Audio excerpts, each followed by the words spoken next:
¿qué tal amigos? ¿Cómo están? Muy buenas noches. Yo soy Ezra Chabot y esto es Dinero y Poder.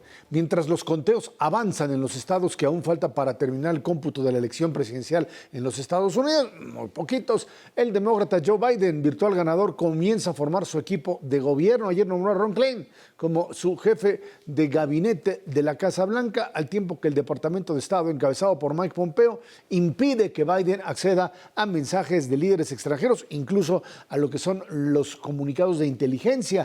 Esto porque Trump se niega a aceptar la victoria. El equipo de campaña de Trump intenta anular la elección de Biden en Pensilvania, Michigan, Arizona, con una serie de maniobras legales que no han resultado, reclamos poco creíbles, con acusaciones vagas y sin fundamento. Hasta el momento Biden cuenta con 290 votos electorales, Trump 217.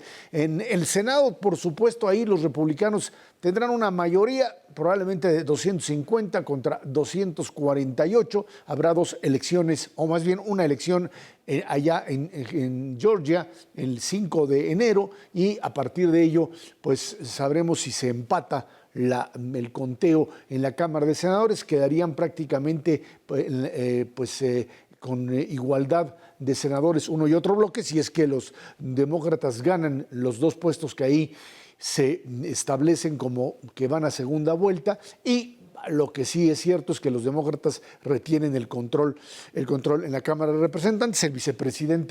La vicepresidente Kamala Harris sería quien aparecería como la que desempataría en el Senado. Luis Miguel González, Senador Cervera, ¿cómo está? Muy buenas noches. Buenas noches, Ezra. Luis Miguel, a ver, se trata aquí de una situación en donde ya más allá de lo que uno puede analizar como la fuerza que pudo tener el señor Trump dentro del propio proceso electoral, lo cierto es que hay un diferencial ya de más de 5 millones de votos en el voto popular, que es pues un dato solamente porque no es lo que define, pero que establece claramente que pues sí, esta mayoría en los distintos consejos electorales es totalmente pues imposible de echar atrás. ¿Qué es lo que está haciendo Trump? Trump está tratando de evitar ir a la cárcel, decíamos algunos, está intentando ganar tiempo para negociar quién sabe qué cosas. ¿Hasta dónde puede llegar este tipo de insistencia por parte de alguien que no sabe perder, que no existe para él la palabra perdedor, y que alrededor de él hay un montón, diría yo, no solo de locos, sino además de ampones que tratan de evitar que no solamente Trump llegue a la cárcel, sino que también ellos pasen ahí un buen rato tras las rejas, Luis Miguel? Joe Biden no tiene fama de ser muy elocuente, pero en un adjetivo sintetizó mucho de esto. Dijo, it's embarrassing, que se puede traducir como me da pena ajena lo que está pasando. El problema más relevante, Ezra, de todo este caos que está generando Trump, es que lo que debería ser una transición relativamente líquida, fácil, de un gobierno a otro, de una administración a otra, se está complicando en momentos en los que es muy importante, usando la metáfora de fútbol americano, que no fumbleen el balón. Me explico. Si no hay una transición fácil de una administración a otra, el tema de la estrategia para reducir las muertes por coronavirus se complica. No estamos hablando solo de la vacuna, estamos hablando de políticas públicas, de reglas del juego para confinamiento social, etc. Y un poco lo mismo pasa con los programas de reactivación económica o de mitigación del daño económico. Como toda la tensión política, todo el músculo está enfocado en el reconocer o no reconocer la elección, siguen pasando los días y un programa de reactivación que estaba literalmente muy cerca de concretarse sigue sin llegar. Estamos hablando de cientos de miles de personas que dejaron de tener apoyos, de pequeños negocios que no tienen apoyos, y eso va a generar muchas complicaciones para la reactivación económica.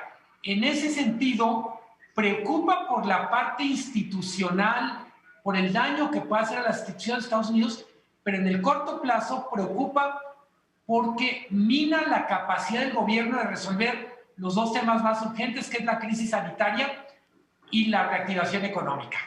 Ernesto, estamos ante una situación en donde pues probablemente esto se pueda jalar hasta el 14 de diciembre, que es el día en que se reúnen los distintos electores, que son los que ahí Colegios definen, electorales. ¿sí? Colegios electorales, en donde pues ahí estos electores votan supuestamente quién es el presidente y a partir de ello pues ya resultaría inamovible, se podrían ir a la Suprema Corte, cosa que más allá de que sea una Suprema Corte conservadora, no hay elementos para dónde moverse.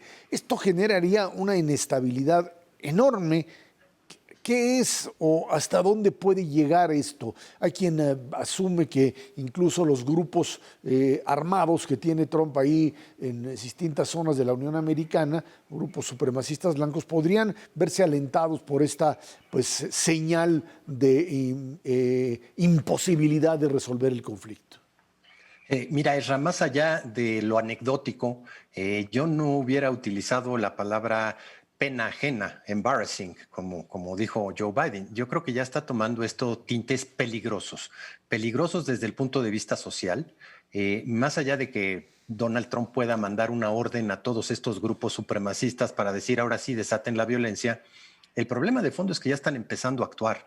Hay varios videos de varias ciudades, especialmente en el sur-sureste de los Estados Unidos, en donde este tipo de grupos supremacistas están empezando a enseñar el músculo. En lugares públicos están saliendo con armamento bastante pesado, caldeando un poco los ánimos. ¿Buscando qué? Pues buscando básicamente infligir miedo.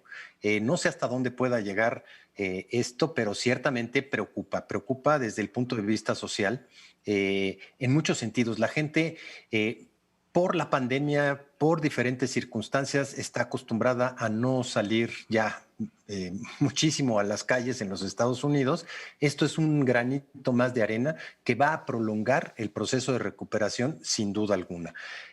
Preocupante también y peligroso por los vínculos que tiene el gobierno estadounidense en diferentes frentes. Hay muchos gobiernos, especialmente europeos, pero sin duda alguna también en el Medio Oriente, que están ya buscando tratar de hacer un vínculo con la nueva administración en los Estados Unidos, y el hecho de que Pompeo se esté negando a facilitar este tipo de comunicaciones, yo no sé hasta dónde pueda generar ya un antecedente muy severo que probablemente tenga consecuencias penales para el propio Pompeo y para muchas autoridades dentro de los Estados Unidos, porque ya se está jugando con fuego. Y déjame decirte una cosa, los mercados están relativamente tranquilos, tienen descontado este segundo brote de coronavirus, pero pues a final de cuentas se pueden poner nerviosos con una transición que no es, digamos, aconsejable desde ningún punto de vista dejarla correr hasta el 14 de diciembre. Mientras más rápido pueda hacerse, vamos, no queda en todo el mundo razonable de los Estados Unidos y a nivel internacional no queda ninguna duda de que Biden va a ser el próximo presidente de los Estados Unidos. Existe esta tontería de por qué en 3 estados sí se pueden echar para atrás y en el resto de los estados donde fue demoledora, para un lado o para el otro, no. No hay absolutamente ninguna justificación, ninguna prueba contundente de que hubo trampa en la elección. Y en ese contexto, prolongarlo solo puede llevar a más incertidumbre con impacto ciertamente en mercados que hoy por hoy no está ahí. Ahora, el tema del reconocimiento del triunfo de Biden tiene sus bemoles. Es cierto que pues todos, la gran mayoría de los gobiernos lo han reconocido o por lo menos felicitado. El caso mexicano es donde se dice abiertamente, pues no podemos hacerlo porque no ha concluido el proceso, aunque en otros ejemplos, Bolivia, Argentina, etcétera, esto sí se hizo. Es un error diplomático, esto puede costarle a México cuando Biden asuma, o es parte de un diálogo. Hay que recordar que incluso pues, Biden ha tratado de hablar con el presidente López Obrador, pero aquí dicen, hasta que no tenga el boleto del triunfo en la mano, no hay posibilidad de diálogo. Luis Miguel. Yo creo que es un error diplomático, soy optimista en el sentido de que creo que no es algo que no tenga remedio, que vaya a generar una especie de daño irreparable. Creo que la relación entre México y Estados Unidos es muy compleja, está lleno de problemas, pero también está llena de situaciones que, nos guste o no nos guste, ya son indisolubles. Me gusta mucho esto que decía el equipo negociador del TEMEC. Decía, esto es la teoría de los huevos revueltos. Ya es imposible en la relación entre México y Estados Unidos separar la clara de la yema, etc. En buena medida, yo lo que creo es que no reconocer simplemente complica el primer diálogo, el principio de diálogo entre administraciones, pero la agenda está muy clara y va mucho más allá de las cortesías diplomáticas. Tenemos que tener soluciones de largo plazo para temas de seguridad, tenemos que tener soluciones de largo plazo para temas de migración, para la administración de la frontera y para la administración de un comercio que no ha dejado de crecer ni siquiera en un periodo caracterizado por el presidente más antimexicano que ha tenido Estados Unidos en los últimos años. Puesto de otra manera, si la relación México-Estados Unidos sobrevivió a la era Trump, yo creo que aguanta cualquier cañonazo. A ver, Ernesto. Yo creo que sí va a tener consecuencias. La verdad es que si fuera el único agravio, pero el problema es que se han ido acumulando. Ya van 3 consecutivos. Primero la visita hacia Estados Unidos, en donde nada más se fue a ver a Trump y hubo una negativa para ver a otro tipo de fuerzas políticas, específicamente a John Biden. Segundo, el no reconocimiento. Y tercero, ya la negativa de facto, derecha, la flecha, es decir, no voy a platicar con Biden hasta que no sea declarado, a solicitud expresa del propio Biden. Creo que efectivamente sí va a tener consecuencias. A lo mejor puede ser, como dice Luis Miguel, un manazo para decir, ándale, vamos a centrarnos en los temas importantes hacia adelante, pero creo que sí va a tener un impacto importante en la agenda, en cuáles son verdaderamente prioridades.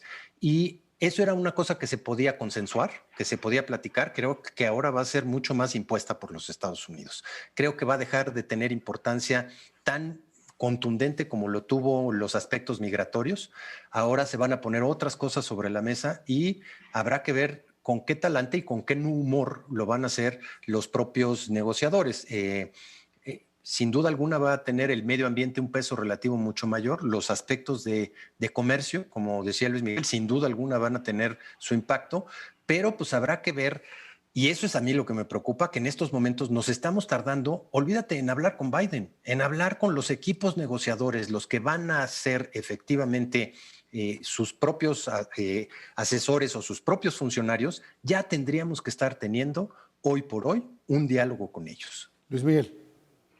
Ernesto mencionó algo que creo que vale la pena profundizar y es el medio ambiente va a ser un tema primordial en estos 4 años de administración Biden. Sí. ¿Cuál es el problema? Si México en ese tema había encontrado cierta química, cierto empate con la administración Trump, es tan radical el cambio de visión que propone Biden que es inevitable que México tenga que responder eso. Literalmente nos van a cambiar la música con la que estamos bailando y yo diría la novedad más importante va por el lado de la agenda del medio ambiente. Creo que en México hemos puesto demasiada atención en la llamada sí, la felicitación no, de fondo, donde vienen mucha tensión, mucho conflicto, mucha necesidad de construir una agenda completamente nueva, es el medio ambiente. Literalmente, México no está preparado en este momento, aquí y ahora, para responder una agenda medioambiental muy agresiva como la que propondrá la administración Biden. Y yo creo que había que añadir ahí el tema laboral, en donde pues, los propios sindicatos demócratas estarían interesados en una mayor intervención, y el tema de la energía, en donde también hay agendas que uno podría pues determinar que se tratan de pues modelos totalmente distintos. El tema de electricidad, el tema de cómo manejar el petróleo, el asunto del carbón, que en México se convirtió en una forma pues prácticamente de renacimiento de la propia industria, y en donde en Estados Unidos pues ahí digamos que había intereses comunes entre el proyecto Trump y el gobierno mexicano, y ahora estaríamos en una situación totalmente opuesta. ¿Hasta dónde esto choca? ¿Hasta dónde los inversionistas, que de alguna forma también confían directamente en esta simbiosis de las dos economías, dicen, pues ahora resulta que aquí hay una división tajante? Vamos a ver qué pasa en los próximos días. Dámonos una pausa y de regreso, el coronavirus, otra vez el proceso de crecimiento de las víctimas pues se incrementa, difícil de manejar. Vamos a platicar de eso aquí en Dinero y Poder.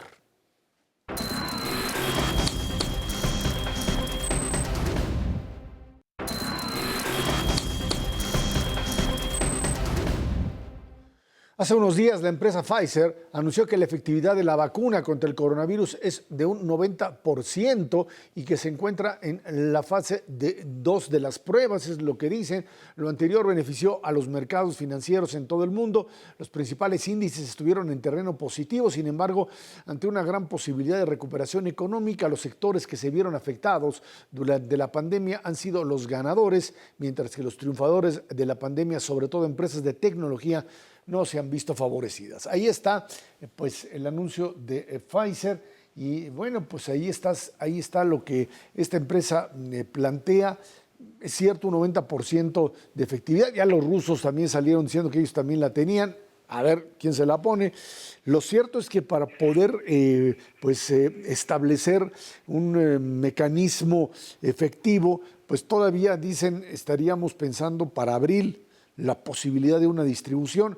Tiene un problema serio esta vacuna cuando hablamos, Ernesto, de que requiere niveles de congelamiento pues por ahí de los 90 grados, menos 90 centígrados, y esto pues no es fácil mantenerlo y transportarlo, y luego pues además se habla de la necesidad de pues poner 2 tomas, o sea, dos veces ser vacunado para que esto tuviese un efecto positivo. Estamos ante un problema serio en donde, por un lado, ya habíamos platicado un poco de esto en el bloque anterior, los mercados te dicen, pues sí, ahí va, pero el nivel de contagios de ayer, el día de ayer en el mundo es brutal. El número también de fallecidos pues se incrementa en algo que pues pasa algo que resulta a veces muy común, que es el acostumbrarse a la catástrofe y pues tratar de simplemente mediar con lo que hoy conocemos como las medidas fundamentales para protegerse de esto, pero que además en medio de un invierno, esto conjunto con la influenza podría generar una situación verdaderamente dramática, Ernesto. Sí, es correcto, Ezra, no se puede bajar la guardia. La verdad es que las noticias son muy buenas, 90% es extraordinario, comparado con prácticamente cualquier otra vacuna, inclusive la de la propia influenza, que tiene una positividad de 60%. 90% es extraordinariamente bueno, y en ese contexto los mercados reaccionan muy favorablemente. Pero como bien lo dice Ezra, hay que pasar todo el proceso carísimo de distribución con redes en frío que no necesariamente están disponibles, especialmente para economías emergentes. Todo lo que es pues el hemisferio sur va a sufrir, y va a sufrir bastante más que aquellos países que están en el hemisferio norte y que cuentan con una infraestructura, especialmente de redes en frío, mucho más importante inclusive que la nuestra. Pero más allá de eso, esta parte de tener inclusive no los insumos necesarios para la producción del bien, que mal que bien ya lo están haciendo y lo van a hacer relativamente rápido.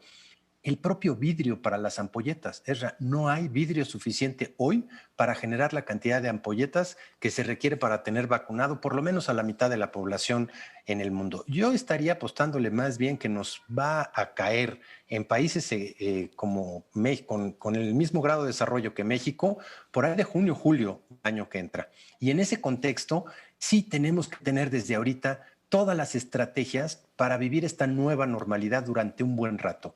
Si llega a México por ahí de mediados del año que entra, para que la población completa pueda tener acceso, nos va a llevar cuando menos todo 2021. Y las empresas, las familias, tenemos que estar preparados para seguir con esta parte que se está poniendo a prueba hoy en Europa, en muchos lugares de Estados Unidos, que es un rebrote muy importante, en donde la mayor parte de los países europeos, sin cerrar, están fortaleciendo nuevamente estas medidas de sana distancia, estas medidas de no tener encuentros en lugares cerrados con muchas personas, porque realmente se está descubriendo, no en estos momentos, pero sí comprobando que es precisamente los grandes focos de infección a nivel internacional son así, son en lugares cerrados con poca ventilación. Hay que tener cuidado, especialmente en sectores importantísimos. Para nosotros es fundamental que los muchachos, que los niños ya regresen a clase y no tenemos una estrategia clara de cómo hacerle. No podemos decir que fueron los primeros en salir y los últimos en regresar, porque se están perdiendo prácticamente 1 año y medio de clases, Ezra. Y tenemos que tener los protocolos para que poco a poco ciertas escuelas con infraestructura y con protocolos desarrollados puedan tener acceso ya directamente, al menos en casos especiales para niños que tengan ciertos problemas de aprendizaje, a esta parte fundamental que es la educación. Nos estamos rezagando brutalmente, Ezra. Luis Miguel, el tema da para muchas visiones, pero yo aquí quisiera enfatizar el asunto de, en el caso mexicano, parecería ser que mientras llega la propia vacuna, con posibilidades muy altas ya de que esto suceda en algún momento del próximo año, uno tendría otra vez que comenzar a entender lo que implica tanto la realización de pruebas para poder detectar más allá del crecimiento que ya se tiene, y por otro lado el tema laboral, el tema de mercados, de áreas que se han visto notablemente dañadas. Escuchaba por ahí un análisis que decía hay sectores que van a terminar pues, prácticamente siendo arrasados, otros que tienen que recomponerse. Esto es un proceso de deterioro que si no encontramos una forma de administrarlo, digamos así, ya que no podemos resolverlo, esto puede terminar también en la destrucción de una parte del aparato productivo. Luis Miguel. Totalmente. Yo en ese sentido, y siguiendo lo que dices tú y lo que decía Ernesto, yo diría, lo de la vacuna es una buena noticia que tiene efectos secundarios terribles como noticia. Y me explico.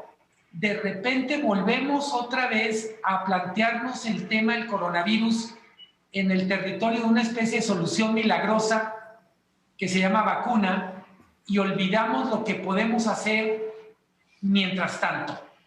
Digamos, hay luz al fondo del túnel, pero la mala es que el túnel es mucho más largo de lo que pensábamos. Y decía Ernesto, solo para sumarlo a lo que preguntas, Ezra, el impacto económico que tiene el no poder normalizar el sector educativo es enorme. En primer lugar, porque está demostrado que en la educación en casa está pegándole muy fuerte a la participación económica de las mujeres, que muchas están renunciando a sus trabajos, a sus actividades económicas que les generan ingresos para poderse hacer cargo de, digamos, de la vigilancia, del acompañamiento de los hijos en la escuela, de la escuela virtual. Sectores perjudicados, yo diría, parte del problema, y yo quiero enfatizarlo, es no tenemos las estadísticas de nivel de granularidad o de detalle que necesitamos. No sabemos, por ejemplo, cuántos negocios han cerrado, cuántos empleos se han perdido. Lo que tenemos son fotografías inexactas. Sabemos de sectores muy golpeados, el caso emblemático es el turismo, pero también tenemos sectores que no deberían de ser tan golpeados, que están padeciendo de más. En buena medida pienso todo lo que tiene que ver con servicios profesionales que no pueden realizarse a distancia.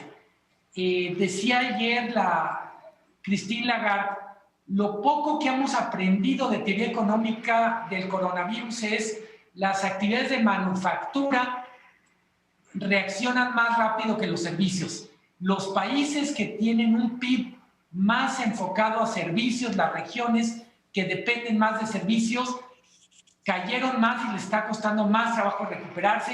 La manufactura está saliendo a flote. ¿Por qué digo esto?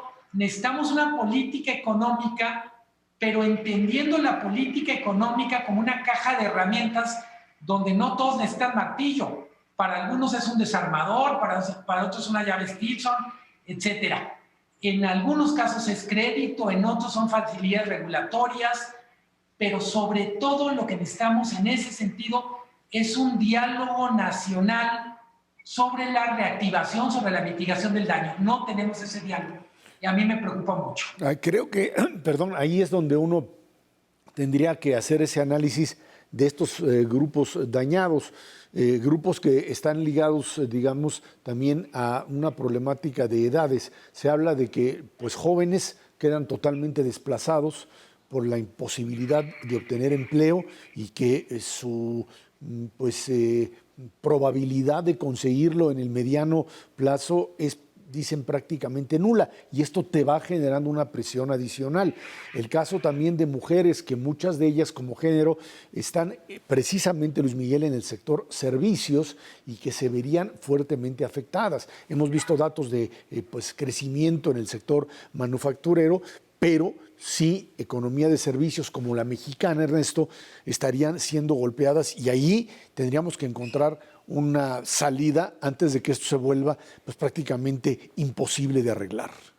No solamente es el peso relativo del sector servicios lo importante, es más del 60% del total del Producto Interno Bruto. Sí. Es adicionalmente el sector donde se concentra la mayor informalidad y tienes ese doble golpe en la economía mexicana.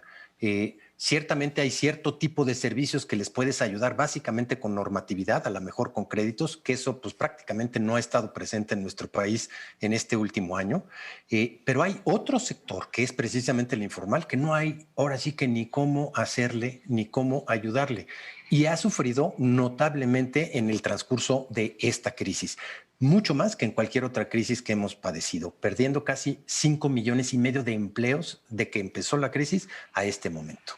Vámonos a una pausa y de regreso platicamos con usted. Presupuesto de egresos de la Federación ya está pues ahí prácticamente armado, recortes en unas partes, apoyos a otra, y esto en el marco también de una economía mexicana que por lo pronto Fitch Ratings dice pues aguanta, no le bajamos el grado de inversión, pero ahí están las dudas sobre el futuro.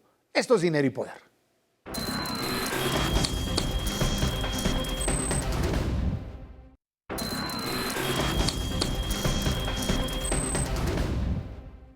La Cámara de Diputados aprobó el presupuesto de egresos de la Federación para 2021. Contempla un gasto de 6,295,736,200,000 pesos y recortes a órganos autónomos como el INE, estados y municipios. Los diputados de oposición intentaron frenarlo. Aseguraron que no hay recursos etiquetados específicamente para la compra de la vacuna contra el COVID-19 ni apoyo para empresas afectadas por la crisis económica derivada de la pandemia. Los diputados de Morena insistieron en que el presupuesto busca promover el desarrollo y atender a los sectores favorecidos a través de programas sociales, los sectores desfavorecidos a través de este apoyo a programas sociales. Bueno, Luis Miguel, ahí estaríamos hablando de un presupuesto muy reducido, en donde pues lo que queda claro es que las prioridades del gobierno en términos de inversión o en términos de sus proyectos iniciales se mantienen, y el recorte es un recorte muy por un lado bastante profundo, que pues veremos cómo hace que funcione, y que por otro lado la centralización del manejo del mismo pues se lleva a la propia Secretaría de Hacienda a convertirla en un ente con mayor poder, menos recursos que antes, pero mayor capacidad para distribuirlos. Algo que, bueno, al rato platicamos de las inundaciones, pero pues volvemos al tema, este proceso de concentración de una enorme cantidad de dinero que antes podía moverse más rápidamente y que ahora pues otra vez está atorado en una burocracia cada vez más difícil de entender. Es un presupuesto extraordinario, Ernesto. porque se discuten circunstancias extraordinarias. Es la crisis de la pandemia, es la crisis económica. Yo diría un debate no inédito, pero muy intenso de gobiernos locales frente a la federación o gobierno central. Yo diría la mejor noticia del presupuesto, y no hay que perderla de vista, es que es un presupuesto equilibrado, que no tiene, cuando menos en el libro, no tiene un déficit fiscal previsto. ¿Por qué es importante esto? La primera razón o la primera respuesta nos la da Fitch ayer mismo, ratificando la calificación de la deuda. Yo diría, una de las formas de evaluar el presupuesto es cómo lo ven las calificadoras y qué impacto tiene. Entonces yo diría, es la parte buena. Dicho lo anterior, yo diría que es un presupuesto lleno de defectos. No es ni un presupuesto que vaya a servir a la reactivación en un año muy complicado, ni es un presupuesto que refleje la crisis sanitaria en la magnitud que tenemos. Mencioné, y tú lo mencionabas en tu pregunta, Ezra, el tema de centralismo y la respuesta de los gobiernos locales. Creo que vale la pena en cualquier caso poner en perspectiva, no había forma de resolver el tema de la centralización, la necesaria federalización en el presupuesto 2021. Ese es un debate para el 2021, pero se verá reflejado en el presupuesto 2022 en el mejor de los casos. No me gusta del presupuesto que parecería que el presidente dijo, a mí me respetan mis grandes proyectos y de ahí en adelante todos ponen.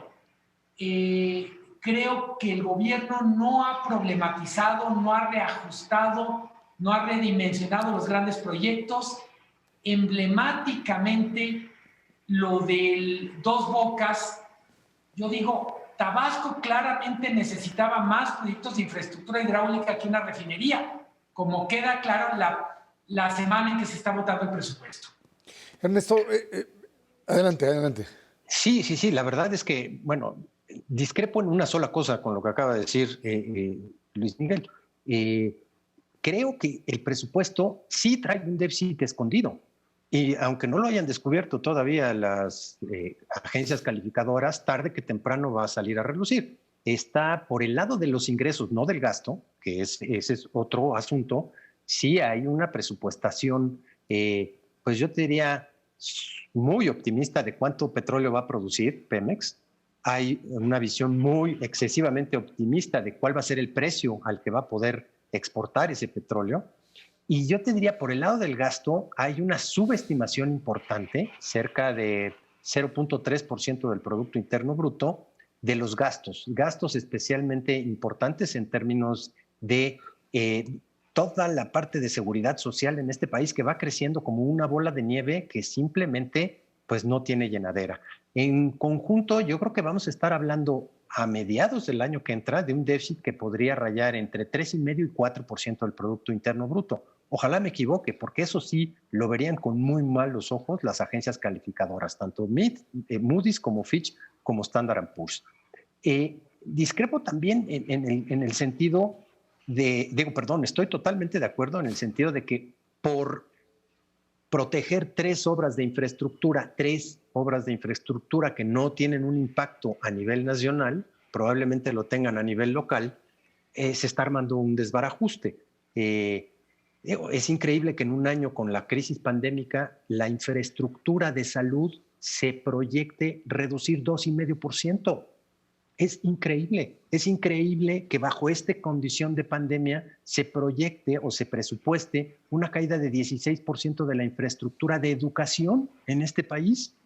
Y en ese contexto, las dos prioridades sociales más importantes pues están quedando de lado por proteger específicamente a tres grandes proyectos: el Tren Maya, la refinería de Dos Bocas y el aeropuerto de Santa Lucía. Quedan muchísimas cosas ahí sobre el tintero. Yo creo que sí va a haber que tener en este país finalmente una discusión sensata y seria de una reforma fiscal después del 2021. Sé que las condiciones políticas no están dadas para discutirlo antes de, pero mientras más nos tardemos, peor va a ser el boquete que tenga las finanzas públicas de este país y los propios estados y municipios, porque reforma fiscal no quiere decir nada más generar más ingresos, quiere decir cómo se reparte de manera mucho más equitativa entre estados y municipios de este país. Luis Miguel, algo que traías ahí. Acepto completamente la objeción que pone Ernesto. El problema del presupuesto es que es optimista. Y yo diría, es el gran ausente en la discusión del presupuesto es ya se nos acabaron los recursos petroleros. Y es un presupuesto que todavía vive de la ficción de estos ingresos petroleros. Me explico, la reforma fiscal necesaria tiene que ver para, digamos, cómo sentamos las bases para unas finanzas públicas despetrolizadas. Eso no está en el 2021, hasta donde yo vi, no estuvo en la discusión en la Cámara de Diputados, ni siquiera está en los argumentos que están poniendo en la mesa los gobernadores cuando critican. Es cierto que necesitamos más federalismo, menos centralización, pero para empezar necesitamos hacernos a la idea de que ya no hay recursos petroleros, la vaca lechera se nos murió y queremos seguir haciendo planes para hacer queso, yogur y quesadillas. Ahora, en ese sentido mismo de la forma de organizar la economía, aparece en estos últimos días una iniciativa que viene del presidente mismo diciendo hay que empezar otra vez a regular el outsourcing, o sea, la subcontratación. Precisamente el sector servicios, un sector sumamente dañado, porque se insiste en que esta subcontratación lo que está haciendo es dañar, uno, a ciertas empresas o dañar derechos laborales. Hay quien dice, básicamente el sector patronal a través de Coparmex, dice esto es un ataque a la iniciativa privada. Hay que pegarle al outsourcing, hay que regularlo. ¿Qué se hace, Ernesto? No, bueno, evidentemente se regula, pero creo que el sector outsourcing ya está regulado. Simplemente hay que aplicar la ley. Como en muchísimos otros aspectos de este país, lo que hay que hacer no es prohibir o no prohibir, es aplicar la ley. Es tan sencillo como eso. Ya tenemos una legislación específica para el outsourcing. Nada más que nos hacemos de la vista gorda en muchísimos sectores, incluyendo el propio gobierno federal, que tiene contratado por esa vía a una cantidad muy importante de trabajadores. En ese contexto, Diego, coincido plenamente. No se trata de darse un tiro en el pie legalizando una cosa para jalar la cobija y quitarte de otra. En este contexto lo que se necesitan son muchísimos empleos, porque la verdad es que el impacto global de la crisis todavía no lo vemos en su verdadera dimensión, que va a ser terrible, especialmente a mediados del 2021. Ahí es en donde nos vamos a dar cuenta específicamente qué tan profunda y qué tan dramática fue esto. Y al igual que plantea Luis Miguel, y creo que correctamente, un presupuesto despetrolizado, hay que plantear también un presupuesto con infraestructura, con una participación mucho más decidida y importante del sector privado. En el Plan Nacional de Infraestructura hay más de 1,400 proyectos. Se están haciendo 6. Eso no es nada. ¿Y por qué? Porque simplemente ni están los recursos, ni está la decisión explícita de que haya una verdadera participación del sector privado en la infraestructura, en la provisión de un elemento fundamental para el desarrollo y para el crecimiento de este país. Luis Miguel, el tema de outsourcing regreso es un tema que tendría que negociarse con la iniciativa privada, ¿o es algo que forma parte, digamos, del proyecto de gobierno de esta administración? Yo coincido con Ernesto, hay una ley que no se aplica, pero hay que decir, hay varias leyes que no se aplican. No solo son las leyes laborales, estamos hablando de leyes en el IMSS, en el Infonavit, e incluso en la administración pública. Me parece desafortunado el comentario de Coparmex en el sentido de tomarlo como un ataque al sector privado. Creo que hay un enorme campo de coincidencia deseable, y es a todos nos conviene que se cumpla la ley, a todos nos conviene que se paguen los impuestos, a todos nos conviene que quienes están agandallando se les amarren las manos. O sea, yo digo, creo que en esa dirección hay un campo enorme en común y sobre eso tenemos que trabajar. Creo que el outsourcing, como muchos otros temas, pone en evidencia la distancia que hay entre el país de leyes y el país real, que es una de las tantas tragedias o tragicomedias nacionales. Vámonos a una pausa y de regreso platicamos con usted sobre las inundaciones en Tabasco, un problema recurrente que pues tiene que ver, dicen algunos, también con corrupción, también con incapacidad, también con pues repetir una y otra vez la misma tragedia. Esto es Dinero y Poder.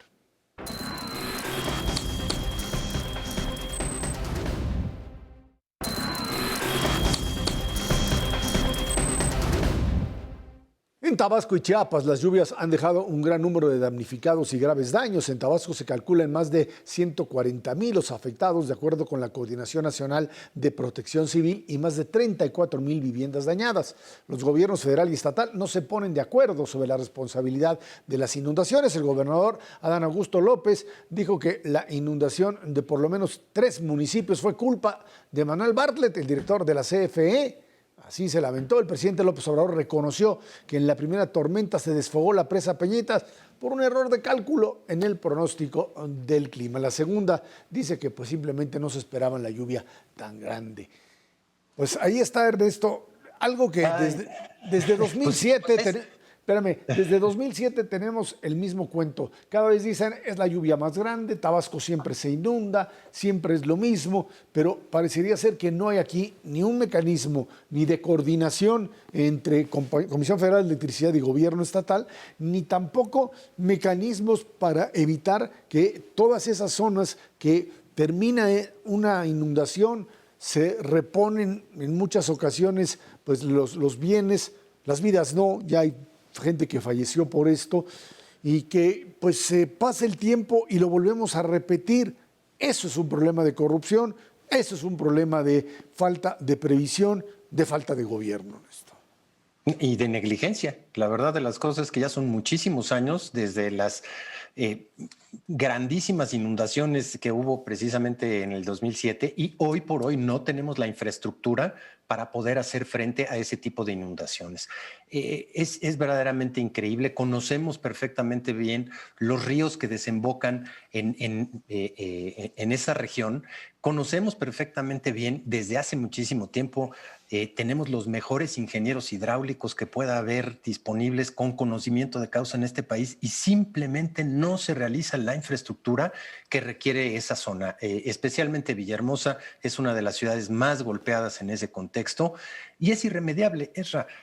Confiar en que el día después de pasado mañana ya no va a haber inundaciones simplemente porque va a mejorar el clima es una barbaridad, es una irresponsabilidad enorme. Vamos a tener cada vez más inundaciones, no cabe la menor duda, al igual que vamos a tener cada vez más sequías o heladas. Es un problema muy serio y aquí estamos hablando de una infraestructura básicamente vinculada a una ciudad. El daño que se hace desde el punto de vista productivo a todo el sector agropecuario es gigante, Ezra. Por una parte, requieres lluvias pero moderadas para tener una buena producción agropecuaria en este país. Se dice que no hay secretario de Agricultura malo si llueve, pero al mismo tiempo necesitas la infraestructura agropecuaria para contener las heladas o las sequías, que en el caso de Tabasco y Veracruz cada vez son peores en ese contexto. Yo te diría, el Fonden era una manera de planearlo específicamente con miras de largo plazo. Hoy tampoco se tiene esos recursos, pero más allá del Fonden, que es para enfrentar la contingencia, con lo que estamos reñidos es con la planeación, con eso que mencionas tú, Ezra, que es verdaderamente criminal, que no haya coordinación entre diferentes agencias gubernamentales para generar la infraestructura de protección, la infraestructura necesaria para el crecimiento. Luis Miguel, es un problema de, insisto, a lo mejor otra vez, el exceso de centralización del poder, en donde, por un lado, pues, estás hablando de un gobernador del mismo partido que el del presidente. Tabasco es el estado del presidente. Manuel Bartlett es el director de la Comisión Federal de Electricidad, muy cercano al presidente. Uno se preguntaría por qué en estas condiciones, además de lo que sucede, del drama tan terrible, se genera ahí un conflicto. ¿Es parte de la forma o del estilo de gobernar? Absolutamente sí. Yo diría, más que pensar en una responsabilidad individual, hay una responsabilidad del equipo. mencionaron Comisión Federal de Electricidad, gobierno local, gobierno federal. Yo pondría también la luz sobre otras dos dependencias de las que se habla poco, Comisión Nacional del Agua y Protección Civil de la Secretaría de Gobernación. Sí, en cualquier caso, me parece que pensar que hay un solo responsable, voy a usar una metáfora futbolera, si perdiste por goliza, pues es el portero, es la defensa, es la media y en algunos casos hasta la delantera. Sí, y el árbitro. El árbitro. Sí hay un tema de cómo se está tomando decisiones. Hacías referencia tú, Ezra, a la memoria, la necesidad de recordar lo que había pasado. La verdad es que la gente de Villahermosa lo tiene muy presente, no hay tabasqueño que no te hable de inundaciones, pero yo diría, abundando a lo que dice Ernesto, no es solo lo que ha pasado toda la vida, es lo que viene por el cambio climático. Desde mi punto de vista, simbólicamente es bien interesante que dos de las crisis regionales de este año, de este trimestre, tienen que ver con la administración del agua. La sequía en Chihuahua y las inundaciones en Tabasco. Tiene que ver con memoria, tiene que ver con visión sobre todo. Me parece que es un gobierno en donde, además de estar demasiado centralizado, yo diría, me parece que echo de menos la visión científica en la toma de decisiones. Todavía ahorita, una semana después de que arrancaron las inundaciones, veo muchas voces, parafraseando al presidente, de grillos y de politiqueros, y pocas voces de científicos ayudándonos a entender este tema, ayudándonos a canalizar la discusión. Necesitamos más ciencia para resolver lo de Tabasco, y yo insistiría también una reasignación de recursos. Lo más urgente para Tabasco no es una refinería, son obras de infraestructura que eviten inundaciones. Esto, y ojo, no hay que olvidar también la participación de Pemex en el estado de Tabasco, que a final de cuentas pues, tiene una injerencia importante en el uso de la infraestructura y en la cantidad de recursos que le dedica al estado de Tabasco, supuestamente uno de los más favorecidos desde Rovirosa, con ese famoso 2% de todo lo que se genere en el estado de Tabasco, y de ahí su crecimiento tan importante, pues debería ser canalizado precisamente a la infraestructura. ¿Dónde está esa infraestructura que durante tantísimos años ha sido financiada no solamente por el gobierno federal, sino también por instancias como el propio Pemex? Sí, ciertamente, lo que viene hacia adelante es muchísimo más complicado. Y ojo, es falta de agua, como dice claramente en el norte del país Luis Miguel, exceso de agua en estos momentos, pero también va a venir época de sequía, y la que más nos afecta en términos de producción agropecuaria, que esa es precisamente la vocación natural de esos lugares, son las heladas. Y eso no hay manera de protegerse en estos momentos, excepto con invernaderos, que también, por cierto, son infraestructura. Una muy buena parte de estos recursos de infraestructura se tendrían que canalizar en estos momentos para allá. Mencionaba ahí, Ernesto, en algún momento, Luis Miguel, el tema del Fonden, que, bueno, pues si quieren llámalo parche, pero era algo que te daba la posibilidad de un flujo inmediato de recursos para poder atenderlo. Decía el propio presidente de la República, ya no hay Fonden, pero están los recursos. El problema es, otra vez, cómo se canalizan, cómo llegan, a quién se lo entregan. Vimos a la gente desesperada otra vez, en un estado muy identificado con el presidente de la República, con López Obrador, diciéndole, señor presidente, lo apoyamos, estamos con usted, pero por favor échenos la mano. Se rompen los canales institucionales y no hay interlocutores, Luis Miguel. Sí, se debilitó una institución que era clave en momentos de crisis, como es el Fonden, y se quiso o se pretende sustituir por la voluntad política. A mí me parece muy bien que haya voluntad política, me parece que es condición necesaria, pero no suficiente. A la voluntad política del presidente, en este caso, le tienes que sumar una estructura institucional. Para ser justos, sí hay una institución que reaccionó como en todas las tragedias, que es el Ejército y la Marina. Dos instituciones, corrijo. Ellos sí, independientemente del momento del sexenio en el que estemos, están trabajando como en otras crisis. están literalmente mojándose las botas. Ernesto. Y bueno, yo insisto, la verdad es que no hay mejor manera de garantizar que el presupuesto público sea eficiente que evaluándolo. Y hoy por hoy no tenemos manera de evaluar programas que no tienen reglas de operación y que están, pues sí, pueden estar los recursos, pero si no tienes esas reglas de operación, están al contentillo. No a una manera específica de evaluarlo y ejercerlo. Así es, y finalmente también la disponibilidad, a quién le entregas, cómo le entregas, quién es el beneficiario, no hay reglas para eso. Pues Miguel González, Hereto Severa, muchísimas gracias, gracias a usted que nos ve y nos escucha aquí todos los jueves a las 10 de la noche en el 11 Dinero y Poder. Por nuestra parte, muchísimas gracias y muy buenas noches.